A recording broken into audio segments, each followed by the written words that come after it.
बिस्मिल्लाहिर्रहमानिर्रहीम। अस्सलाम वालेकुम। क्या हाल चाल है आप सबके? उम्मीद करती हूँ बिल्कुल ठीक होंगे। अल्हम्दुलिल्लाह पहला अशरा रमज़ान का गुज़र गया है, दूसरा अशरा जो है वो स्टार्ट है और स्पेन में सूरत हाल भी काफ़ी बेहतर हो रही है। जो गवर्नमेंट ने फ़ेज़ बनाए थे लॉकडाउन को खोलने के लिए, उनमें पहला फ़ेज़ आजकल चल रहा है और दूसरा फ़ेज़ जो है वो 11 तारीख के बाद स्टार्ट होगा और इंशाल्लाह जल्द ही मामूलात ज़िंदगी अपनी रूटीन में आ जाएंगे।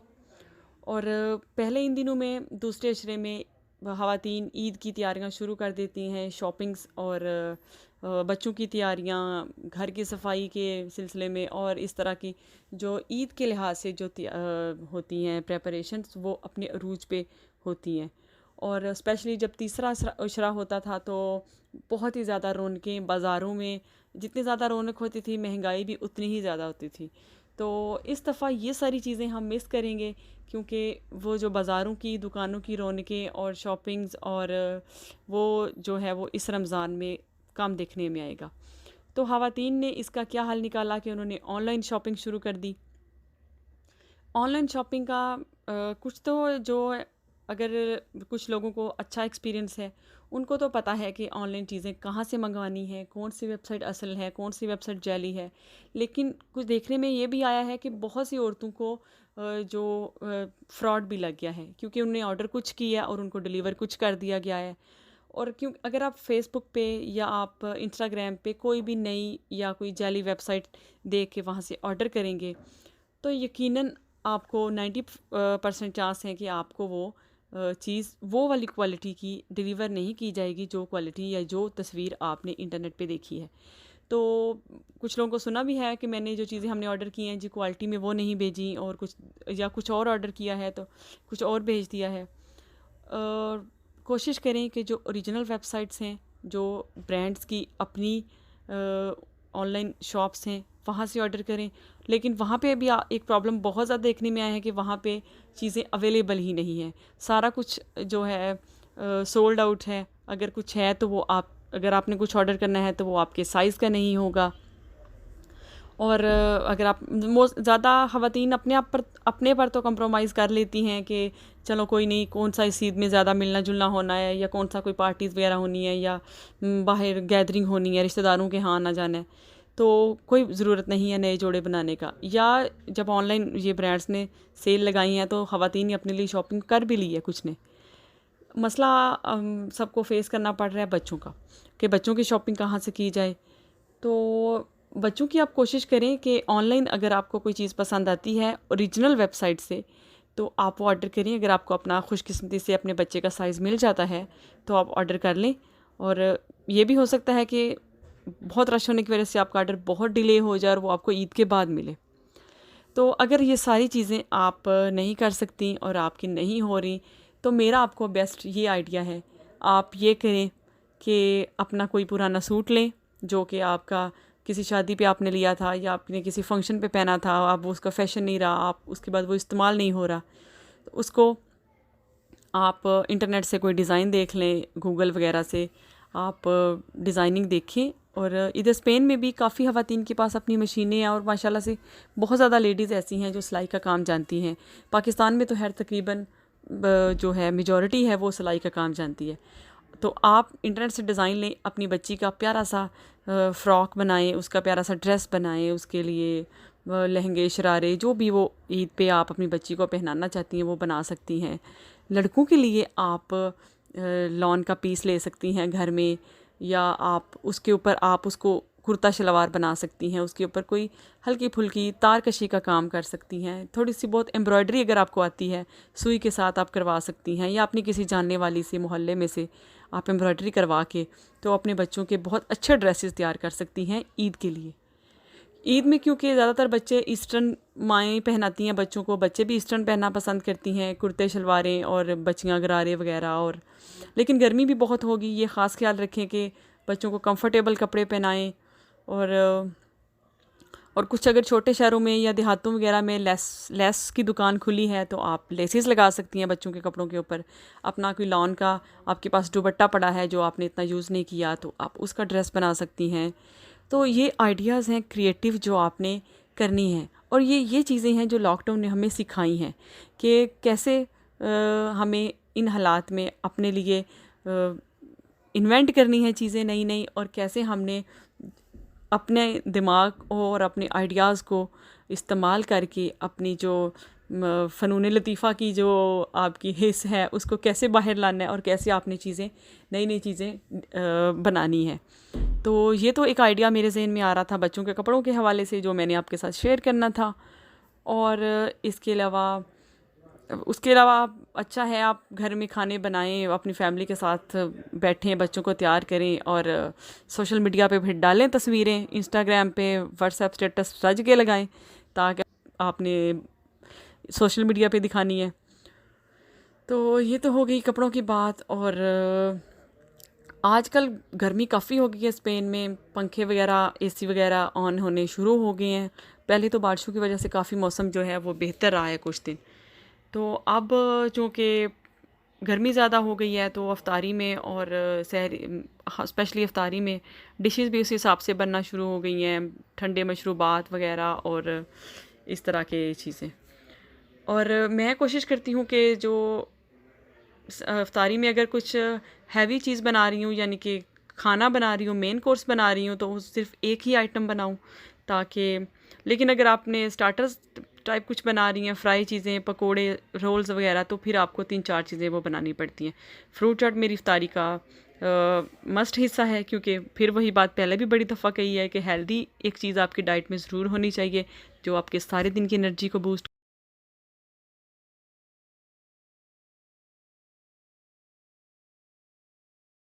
सहरी में आज मैंने बनाया था चीज़ ऑमलेट, उसकी रेसिपी भी मैं आपको बता देती हूँ, क्योंकि बाज़ दफ़ा ये होता है कि आप अफ्तारी में के बाद बर्तन वगैरह धोने में, तरावी पढ़ने में बहुत थक जाते हैं कि सालन वगैरह बनाने के लिए टाइम नहीं होता, या आप बना नहीं सकते, आप में हिम्मत नहीं होती, तो ये आप ऑमलेट वगैरह बना सकती हैं।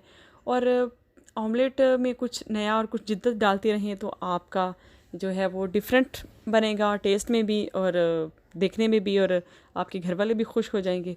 तो अभी मैं बना रही हूँ चीज़ ऑमलेट, जिसमें मैंने टमाटर, प्याज, सब्ज़ मिर्चें और ये बंद गोभी डाली है। इनके साथ हम डाल देंगे अंडे और काली मिर्चें और नमक।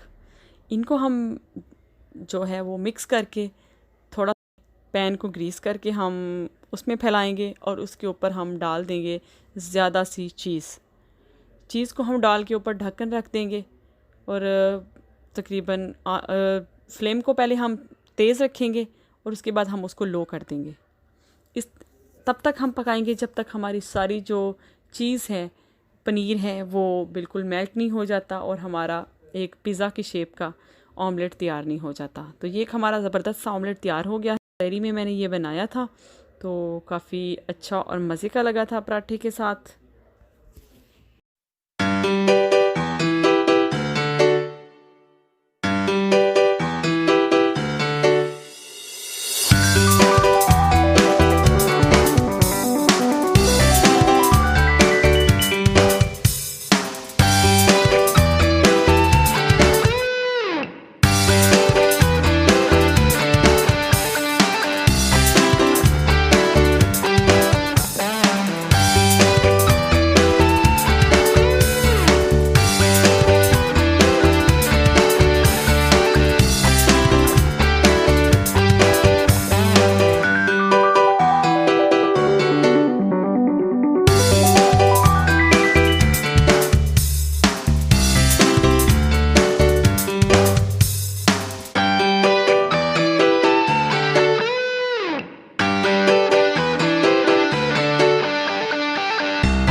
और अभी मैं बना रही हूँ कबाब।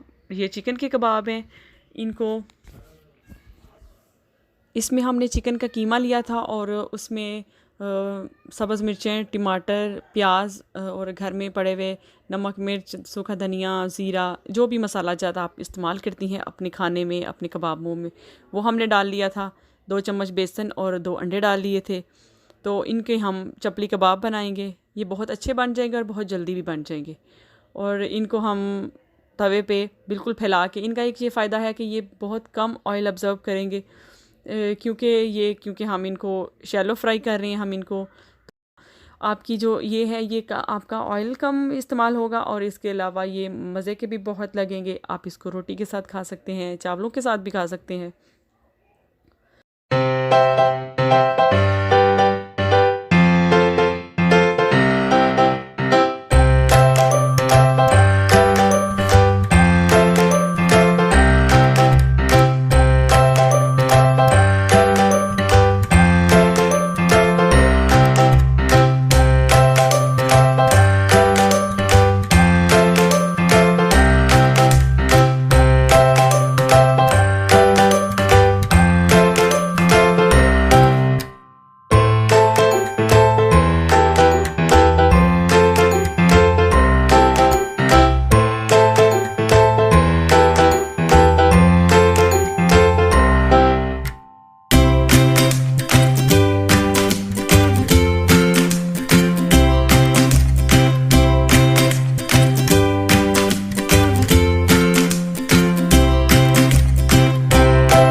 मैं बनाऊंगी नानों के लिए आपने, जिन लोगों को अभी जैसे पाकिस्तान में बाहर तंदूर वगैरह से आप नहीं ला सकते, या इधर भी जिन लोगों के पास ओवनों की सहूलत मौजूद नहीं है, तो वो ये तवे पे बहुत अच्छे नान बन जाते हैं, बहुत ही इजी बनते हैं। आपने मैदे में ईस्ट, नमक और गर्म पानी से उसको गूंद लेना है, और ये आपका आटा, जैसे आप नॉर्मल रोटी का आटा गूंदती हैं वैसे ही इसकी डो बनानी है, और इसको रोटी की तरह बेल के तवे पे भी डालेंगे, और यकीन करेंगे टेस्ट में बिल्कुल ओरिजिनल नान जैसे हैं, और ये बहुत मज़े के हैं। साथ मैंने बनाई है पुदीने की चटनी, और ये एक अच्छा ज़बरदस्त सा मेरा जो है वो डिनर प्लस अफ्तारी तैयार हो गई है। साथ अब मैं बना रही हूँ सब्ज़ियों वाले चावल। मिक्स सब्ज़ियों वाले चावल काफ़ी लोगों को बहुत पसंद होते हैं, मुझे ख़ुद भी बहुत पसंद हैं। और क्योंकि सब्ज़ियाँ मैंने सारी गाजर, मटर, आलू, गोभी डाली हैं, बड़े अच्छे लाइट सा पुलाव बनेगा, और चिकन के कबाब साथ होंगे, तो इनका काफ़ी अच्छा कॉम्बिनेशन भी बन जाएगा। तो आप लोग भी ये ट्राई करें, सहरी इफ्तारी में कम बजट में डिफरेंट आइडियाज़ के साथ आप बनाया करें, कोशिश किया करें, तो आपका जो दस्तरखान है उसमें वैरायटी भी होगी और टेस्ट भी होगा। इसके अलावा बिस्मिल्लाह पढ़ के खाना बनाना शुरू करें तो इंशाल्लाह अल्लाह ताला बरकत भी डालेगा। दिलों को साफ़ रखें, अपने इर्द गिर्द, अपने हमसायों में, अपनी सोसाइटी में, अपने माशरे में, रिश्तेदारों में ज़रूर ख्याल रखें कि किसी को आपके हाथ की, आपके खाने की ज़रूरत तो नहीं है। तो ये कोशिश करें, अपने इर्द गिर्द वालों का ज़रूर ख्याल रखें, स्पेशली इन हालात में।